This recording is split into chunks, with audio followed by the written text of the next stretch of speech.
Yeah,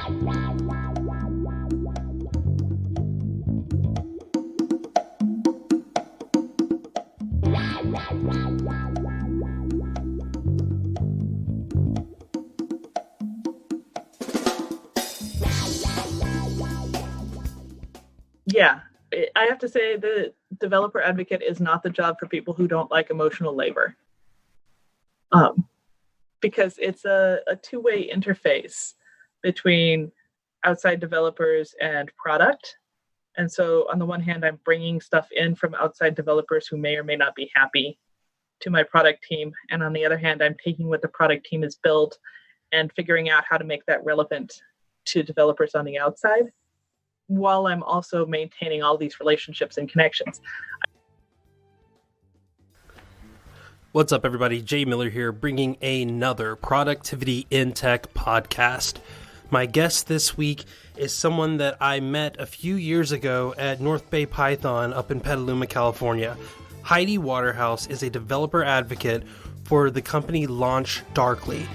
Now, you might catch Heidi at conferences regardless of the language.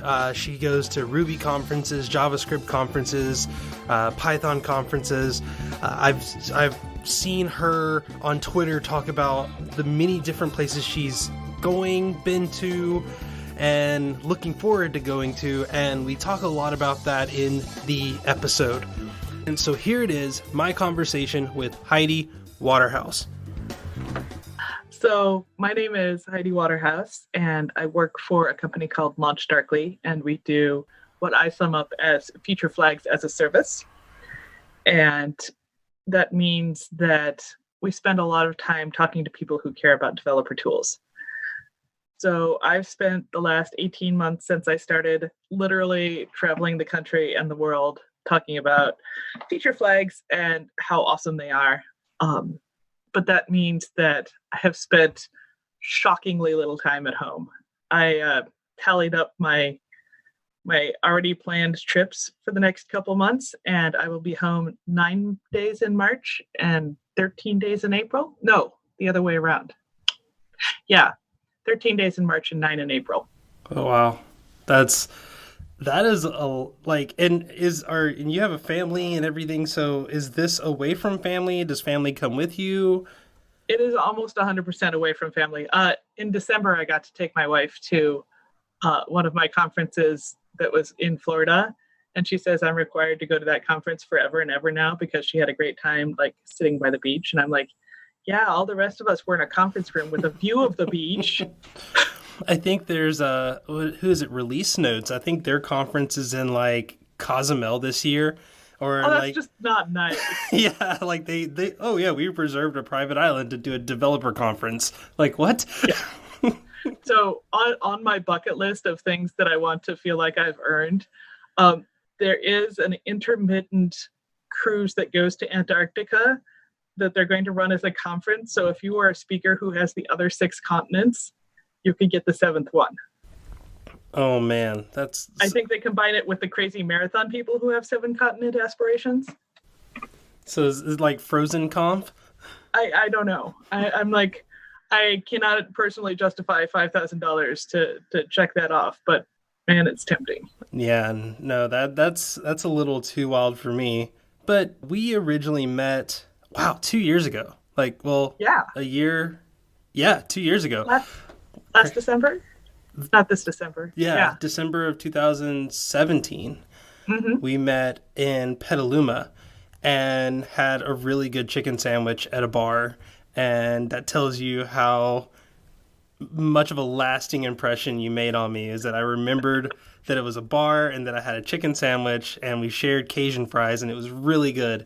And you were explaining to me a lot of what you do and how Launch Darkly was doing a lot of new things in the industry. And one of those things was you have such a great representation and a great diversity of people in not only in like the actual teams, but being presented. And you were one of the people that are, in the forefront of that because you were going to all these conferences. Yeah. And I really credit Launch Darkly with letting me be all of me online. Like when I started, I said, okay, so do I need to tone down my Twitter? Do you want me to get a professional Twitter? How do you want me to handle that? And they're like, no, we hired you to be you. Go ahead and be you. And I know other people, especially other sort of visible women on Twitter whose companies have said that and who have then been like, I can't believe you're tweeting about, menstrual supplies or whatever. Would you please knock that off? But I have never gotten that message, and it's great. And one of the things that Launch Darkly sponsors me doing is if I can stitch together a couple of customer visits around it, they'll go ahead and pay for me to go to conferences to talk about diversity topics. So I just came back from PyCon AU, no, RubyConf AU. You'd think I could tell these apart. They were in Australia, and they were full of lovely people. RubyConf AU giving a talk about ADD and neurodivergence on teams. And it's not a lot of companies who are like, yeah, all the publicity you bring us is good publicity. Go ahead and talk about weird brain stuff. So it's not just you having to, I mean, at first I was going to be like, oh, I feel bad because you're leaving your family to go to like PyCon in Cleveland, But... I do go to Cleveland. Pittsburgh has a remarkably nice conference center. I'm just saying, more people should have conferences in Pittsburgh. I mean, if you come to DjangoCon this year, you'll be more than invited to hang out at in San Diego with us. Yeah, sounds warm. The number of not warm places I've gone to is actually, this January has been ridiculous in that I got to go to Australia, and then I went to Pi Caribbean, which is in the Dominican Republic. And next week I'm leaving for South Africa. So when you're doing all of this traveling, because I mean, life has to continue at home. How does that happen? So I'm pretty lucky in that I can afford to support my wife staying home.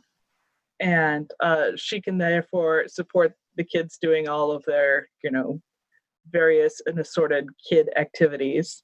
And my kids are somewhat older. So like, if they want to talk to me, they will just call me on their cell phones, because my kids are 16 and 14 now. And so they're just like, yeah, whatevs, mom. That's just how it's been for the last 4 years. Like, that's how we live. So I'll come home and I'll get a hug, and they'll try and prove that they're taller than me. And I have to tell you, this year I'm going to wear boots every time I come home. Getting pretty close. And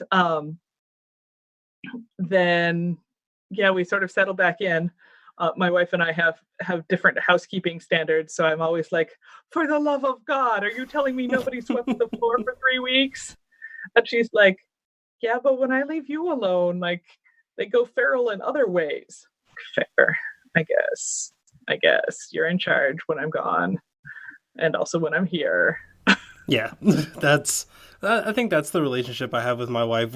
We're starting a podcast together, and I was like, it took me 6 years to convince you to do this.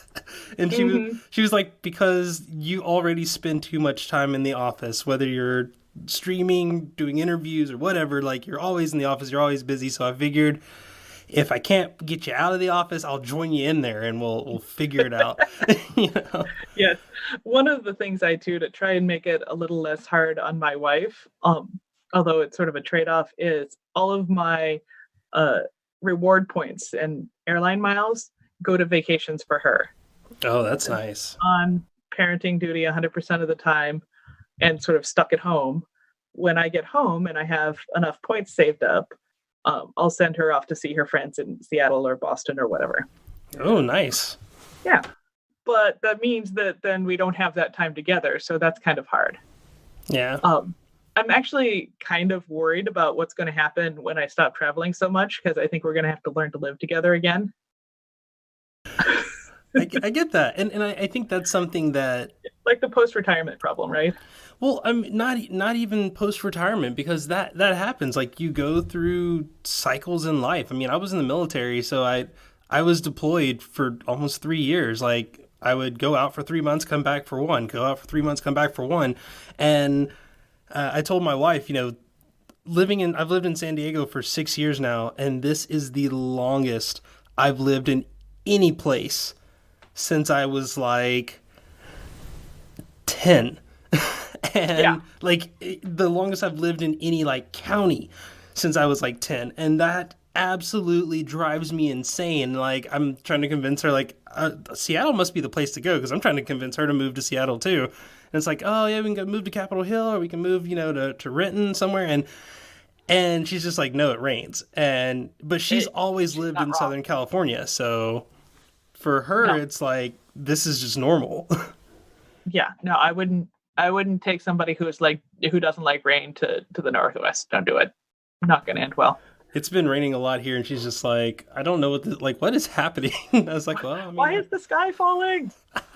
we watched that movie the other day. Yeah. We're introducing our daughter to kids movies, so Oh man, that's so fun. You know what's even more fun is introducing your kids to grown-up movies. oh well, she's only 6 months old, so Yeah, yeah, no, she's no, got a no. But while. yeah, she's got a while. But like, when I'm home, one of the things I do with the kids is we have a standing date for family movie night, Oh, and I live nice. tweet it because it's fucking hilarious. Um, and so we'll like talk through the whole movie about what's going on in the movie, and it's really interesting both because I'm giving them like all this cultural background that I have, and also because their perspectives on it are super different. It's sort of like when my eldest read Shirley Jackson's The Lottery in high school because evidently we're still making kids do that.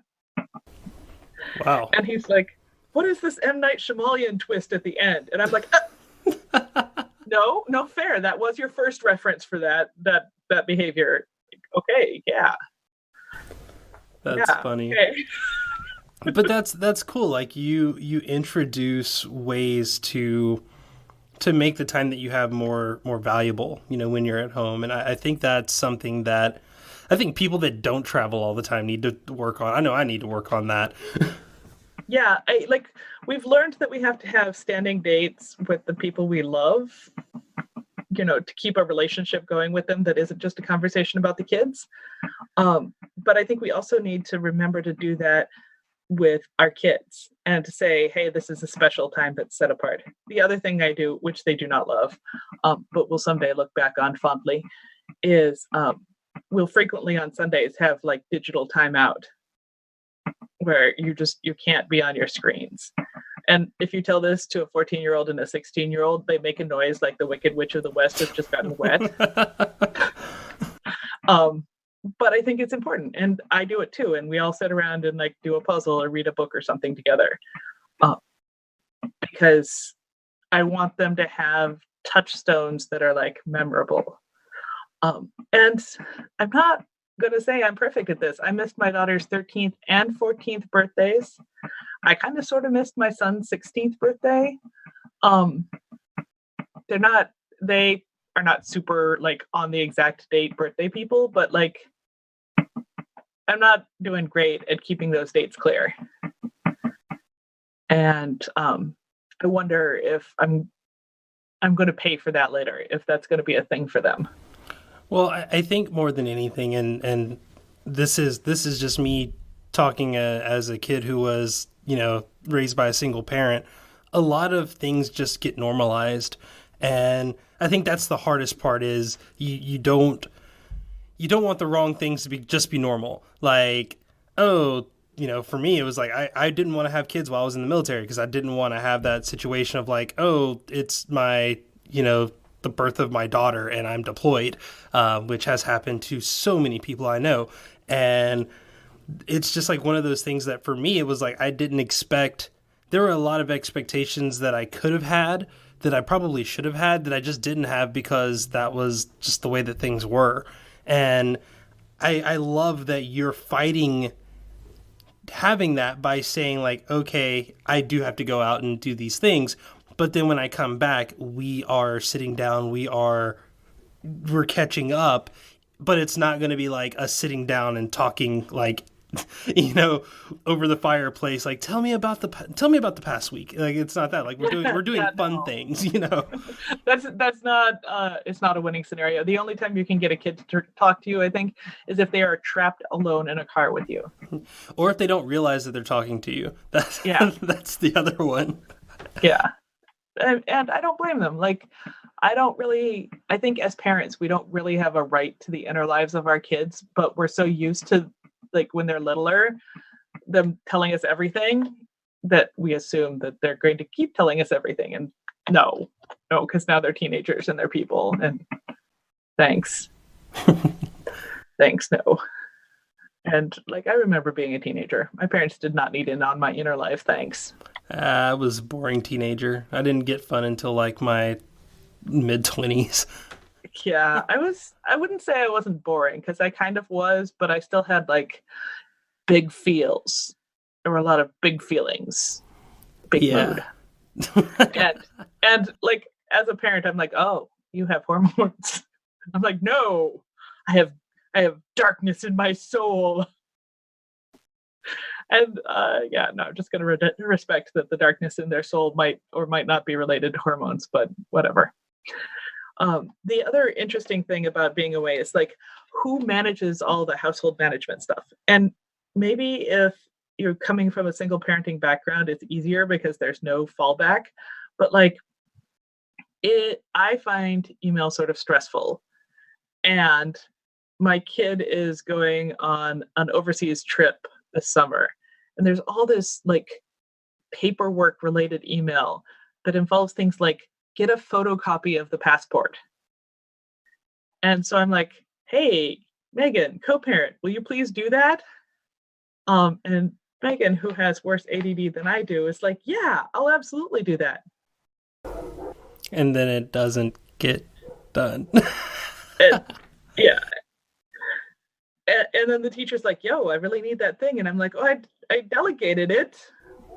So Yeah, well. so with that, let's we can move to that conversation. Not just you're not just advocating for developers who have ADD or ADHD. You are a person in the tech space with ADHD.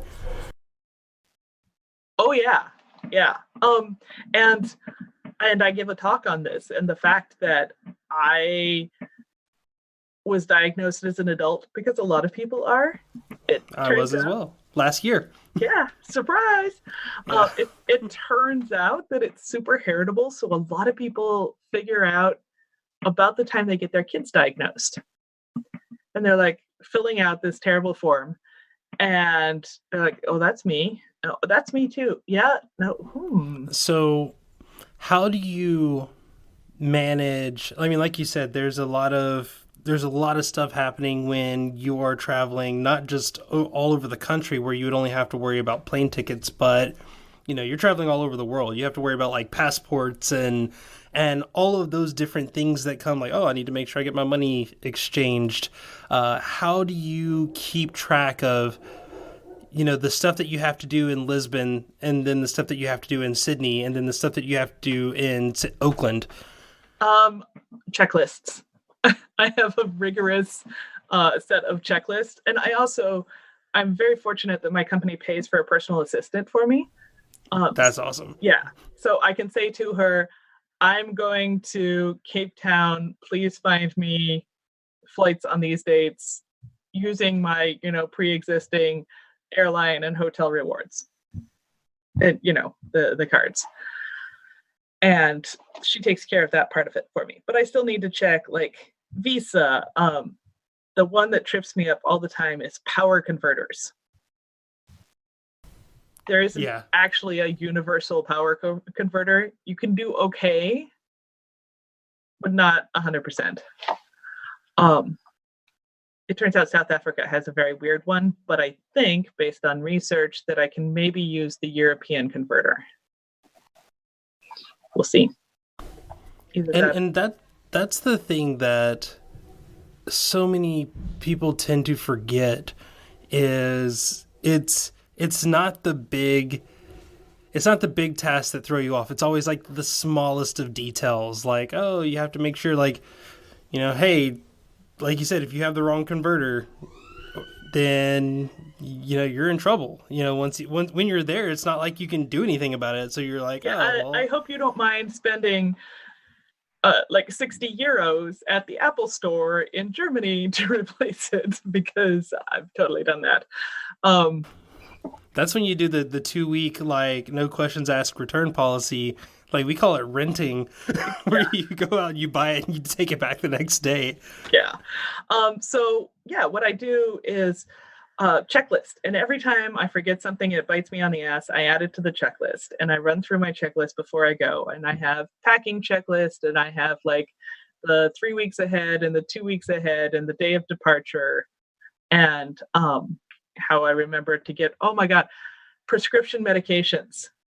It's such a Mm-hmm. pain in the butt because if you have ADD and you're on a stimulant medication in the US, it's super controlled. You can't have like extra.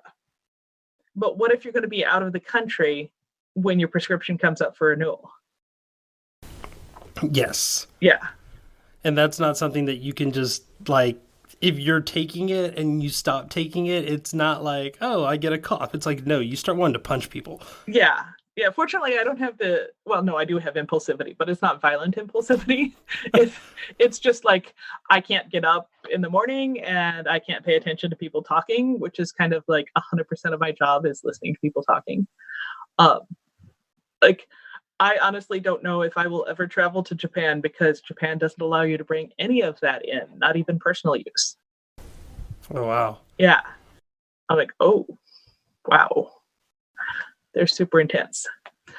Um, and so, yeah, I have all of these. Do I need a visa? I actually almost never get cash for the country I'm going to ahead of time. Um, every country I've been to has an ATM, and I pull out enough money to tip housekeeping. Um, and maybe if it's a super cash based economy, like Santo Domingo and the Dominican Republic is more cash based than, say, Sydney, Australia. But for the most part, I just use my card because otherwise you end up with like, what are all these euros for? Yeah, well, those are souvenirs for all your friends that say, "Oh, did you bring me back something?" I did. Here's 5 cents, Yeah, exactly. but So it's euro cents. yeah, I have all these travel hacks. I have essentially pre-packed bags of everything. Um, so like when I come home, I'll wash it and repack it. But I have like all of my makeup lives in my travel gear. I work from home. I don't wear makeup at home that often. Um, all of my travel toiletries, like uh, a little traveling medicine kit, because you should never go anywhere without taking Imodium. Because if you need Imodium, you cannot go out to get it. True. Yeah. And not to mention, like, if you're in a foreign country, and especially if English isn't the primary language, and you just grab something, Yeah. that could be dangerous. Because, like you said, not everything is controlled as tightly as it is in the United States. Mm-hmm. And so, yeah, I run my life with checklists.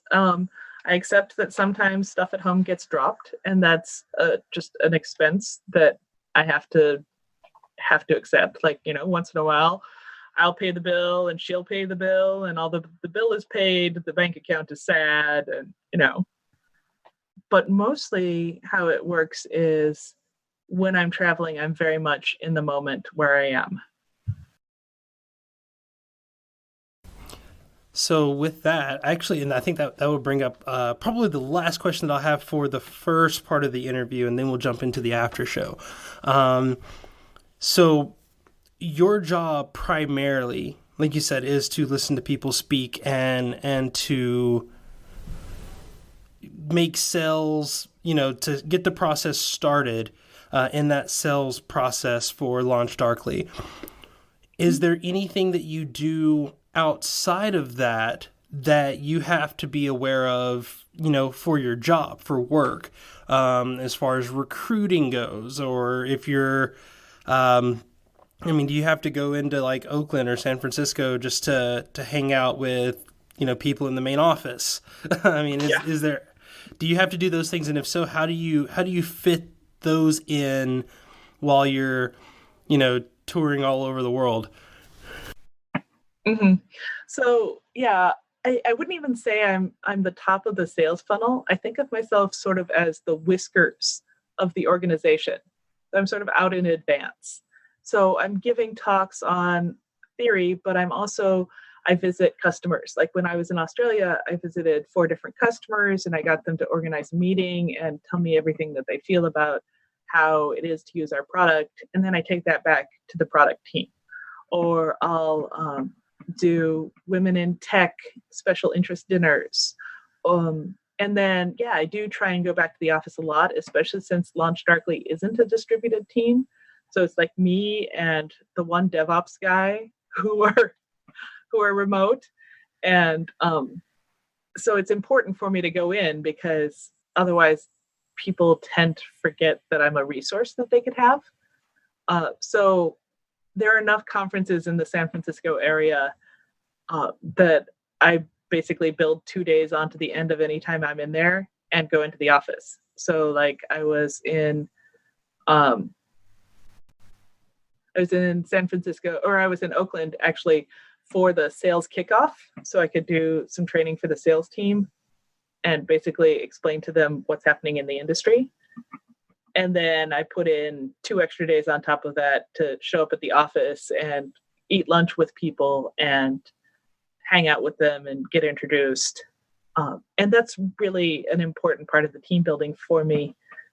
And I have to pay a lot of attention to it because everybody else is sitting in the same place. And with an all remote team, like a born distributed team, that's not such a big deal because you have meetings and everybody sort of is aware of each other online. But if it's a mostly local team where, you pop your head around the door and say, hey, can you join in on this meeting? Then I need to like be visible and aware. And I'd guess that I spend probably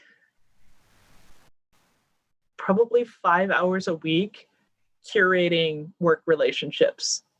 And that means everything from like, hey, did you know that there's a Slack channel just for women? Here's where it is. Or sending people goofy gifts, or like favoriting pictures of their kids, or, whatever it is, so that they remember I'm there and that I'm a person.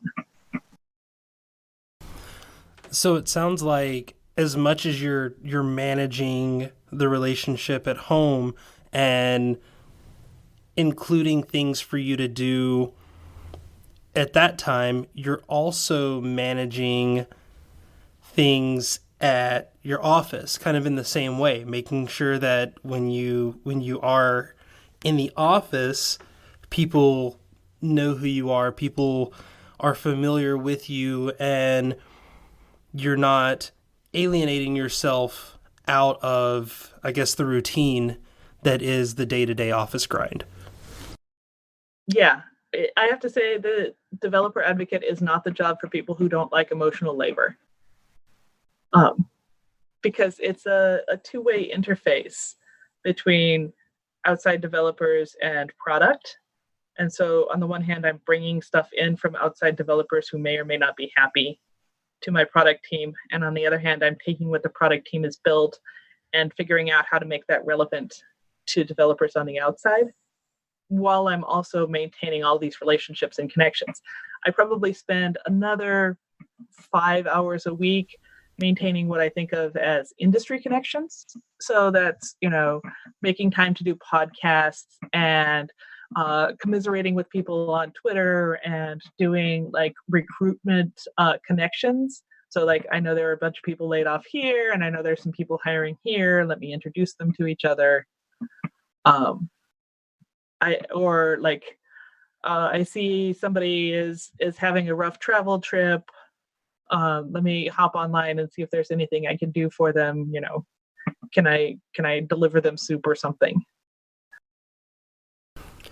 Yeah, I remember how we were introduced. You had just given a talk, and you had it was weird because it was like I wanted to at least say hi because I had followed you on Twitter for like forever. And I remember just being like, oh, I can't, like, I don't want to, like, she just finished her talk. She's fielding questions about that. And I kind of, like, we were breaking for lunch. And I was just like, hey, Heidi, big fan on Twitter. First time, long time, I guess. And I just want to say thank you because you actually bring joy to my Twitter timeline. So, and I guess in the world of Marie Kondo, like, you spark joy. So thank you for that. And you're like, hey, let's get lunch. And I was like, I don't know what to do with this. So yeah, it's hard to tell, like, when you're in a super public facing job, what is your job and what is your personality and what is your, God help me, personal brand. But I really feel like being helpful and doing education and listening to people, those are all things that I can get behind no matter who's paying me. I like that. And let's wrap it there. So before Heidi tells all of us how she can get in touch with us, I have to remind you, the listener, the person listening to the podcast, well, I guess it's going to listen to the podcast once it gets published. The conversation doesn't stop here. In a few seconds, Heidi is going to be asking me a series of questions that she doesn't know yet because this is the first time she's heard of this. And she's like, wait, what? And sometimes I spring it on people. Sometimes I let them know in advance. I've known Heidi for 2 years. She's asked me hard questions before, so I felt like she would know. And to be honest, I just kind of procrastinated and forgot to tell her about it. But if you want to hear those questions, then you need to help support the show with 1 week of hosting, which is $3. Just look in the show notes. You'll see a link to our Ko-Fi page. That is Ko-Fi, like coffee, but ko-fi, ko-fi/J&J Media, which is the digital creation marketing thing that I am working on now and helping people in tech like you listening build your next podcast, launch your newsletter, be the next YouTube mediocre person, because I never attest to any kind of stardom. I think stardom is dangerous. I just want to be happy. And you can be happy with your creation stuff. But for more information on that, check the show notes. That's enough of that. Heidi, please, before we wrap up, tell everybody how they can reach out to you. So the easiest way to find me is on my Twitter, @WiredFerret. And probably could put a link to that in. Also, if you're ready to ask me for advice, you can get to me at Heidi@launchdarkly.com.